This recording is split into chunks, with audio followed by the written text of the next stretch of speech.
Pandora పేపర్స్లో భారతీయుల 300 మంది భారతీయుల పేర్లు ఉండటము సంచలనాన్ని సృష్టిస్తున్నది. పండోరా పేపర్స్లో అనిల్ అంబానీ పేరు, వినోద్ అదానీ పేరు, సచిన్ అతని భార్య పేరు, కెప్టెన్ సతీష్ శర్మ పేరు, సినిమా నటుడు జాకీ ష్రాఫ్ పేరు, కిరణ్ మజుందార్ బేడీ పేరు, నీరా రాడియా పేరు, ఇలాంటి చాలామంది ప్రముఖుల పేర్లు ఉన్నాయి. ఇందులో జగన్ పేరు కూడా ఉండవచ్చునేమోనని తెలుగుదేశం చంద్రబాబు నాయుడు ఎవరు అన్నట్టుంది. దాని మీద వైసీపీ నాయకులు తీవ్రంగా ప్రతిస్పందించారు. ఆ విషయాన్ని క్రమంగా చర్చిద్దాం. అయితే విదేశాల్లో నిధులు ఉండటం ఏమీ తప్పు కాదని, తమకు అంతర్జాతీయ కంపెనీలు చాలా ఉన్నాయని, అందువల్ల విదేశాల్లో నిధులు ఉన్నాయని అనిల్ అంబానీ చెప్తున్నారు. అలాగే వినోద్ అదానీ, గౌతమ్ అదానీ అంటే ప్రధానికి సన్నిహితంగా ఉండే గుజరాతీ వ్యాపారి గౌతమ్ అదానీకి సోదరుడు. ఈ మిగిలిన వారు అందరూ ప్రముఖంగా వివిధ రంగాల్లో ఉన్నవారే. అయితే ఇక్కడ అనిల్ అంబానీ విషయమే కొంత సందేహాస్పదంగా ఉంది. అంటే ఆయన గతంలో చెప్పిన దానికి ఇప్పుడు చెప్పిన దానికి పొంతన లేకపోవటం వల్ల అది కొంత విమర్శకు చర్చకు దారి తీసింది. 3 చైనా బ్యాంకులు తమకు అనిల్ అంబానీ రుణాలను ఎగవేస్తున్నాడని లండన్లోని అంతర్జాతీయ కోర్టులో కేసు వేసిన విషయం తెలిసిందే. అప్పుడు ఆయన తన ఆస్తుల వివరాలు ఇచ్చాడు. ఆ ఆస్తుల వివరాలలో ఈ విదేశీ కంపెనీల గురించి చెప్పలేదు. ఆ విదేశీ కంపెనీలో దాదాపు 10,000 కోట్లు లావాదేవీలు జరిగినట్లుగా పండోరా పేపర్స్ చెబుతున్నాయి. అప్పట్లో దివాలా తీసినట్టు ప్రకటించిన అనిల్ అంబానీ తనకున్న $130 కోట్ల విలువైన దాదాపు 10,000 కోట్లు ఆఫ్షోర్ కంపెనీల గురించి ఇప్పటికీ ఎక్కడా చెప్పలేదు. కానీ నిజం నిప్పు లాంటిది. ఆ నిప్పు తాలూకు పొగ పండోరా పేపర్స్ ద్వారా లీక్ అయింది. నిజానికి 2020లోనే లండన్ కోర్టులో ఆఫ్షోర్ కంపెనీల గురించి ప్రస్తావించింది. అలాంటివేమీ తనకు లేవని అనిల్ అమాయకంగా కోర్టుకు చెప్పాడట.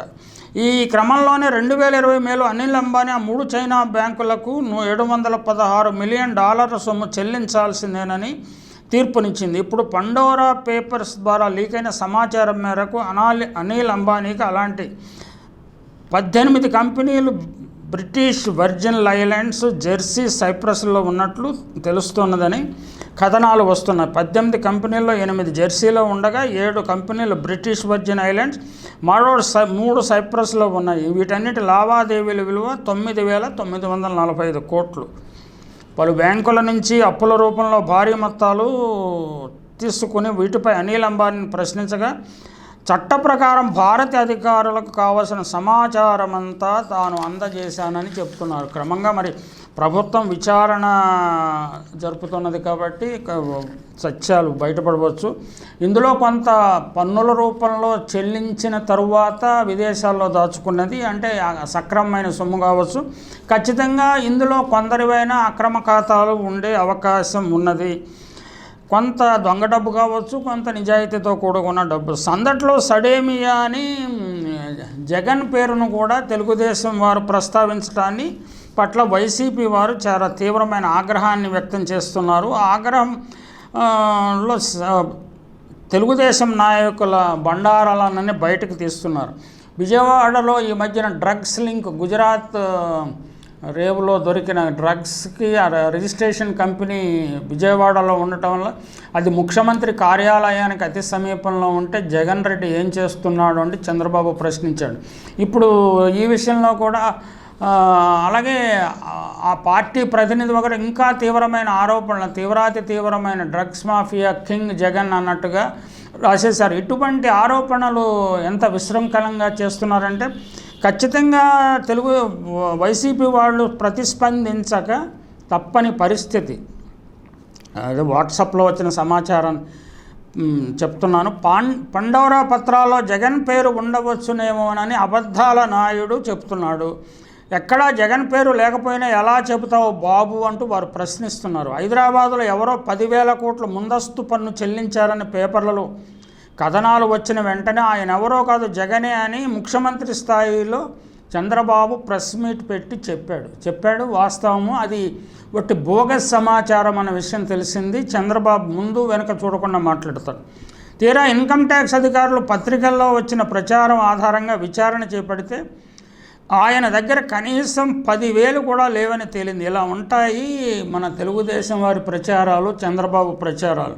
వినతగున ఎవ్వరు చెప్పిన వినినంతన వేగపడక వివరింపదగునని మనం ఇంతకుముందు ఒక వీడియో చేశాం. ఆ వీడియో కనీస దాని స్ఫూర్తిని అర్థం చేసుకుంటే ఇటువంటి ప్రకటనలు చేయరు.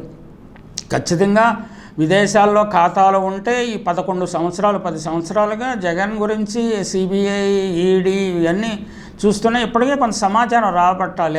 అలా రాబట్టినట్టు లేదు. అలా వచ్చినా కానీ ప్రజల ఎరికలో ఆ సమాచారం లేదు.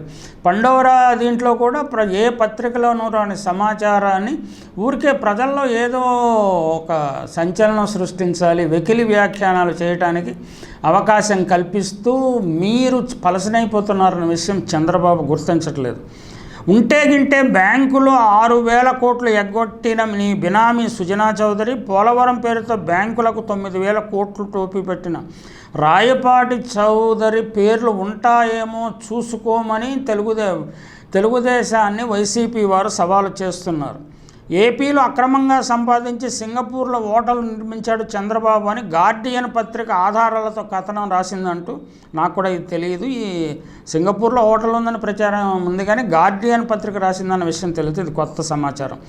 నీ పర్సనల్ సెక్రటరీ పెండ్యాల శ్రీనివాస చౌదరి దగ్గర లెక్కల్లో చూపిన 2,000 కోట్లు ఉన్నాయని కేంద్ర ఐటీ శాఖ ఫిబ్రవరి 14, 2020 తెలిపింది. ఇది ప్రజల ఎరుకలో ఉన్న సమాచారమే. దానికి ఫాలో అప్ యాక్షన్గా ఇంకా ఏం చేస్తున్నారు, ఎందుకు చేయటం లేదు అనే ప్రశ్న కూడా తెలుగు రాష్ట్రాల ప్రజల్లో ఉన్నది. వైసీపీ వాళ్ళు తీవ్రంగా దీని మీద ప్రశ్నిస్తున్నారు. అన్అకౌంటెడ్ మనీ 2,000 కోట్లు దొరికినా కానీ ఏం చేస్తున్నది ఆదాయపు పన్ను శాఖ, నిద్రపోతున్నదా అని వారు ప్రశ్నిస్తున్నారు. అలాగే తిరుపతి రైల్వే స్టేషన్లో జేబులు కొట్టేవాడని నాదెండ్ల భాస్కర్ రావు చంద్రబాబు గురించి, చంద్రబాబు సింగపూర్ హోటల్లో బ్లూ ఫిల్మ్లు చూసేవాడని గాలి కుర్తనాయుడు, ఇవన్నీ వెకిలి విమర్శలు.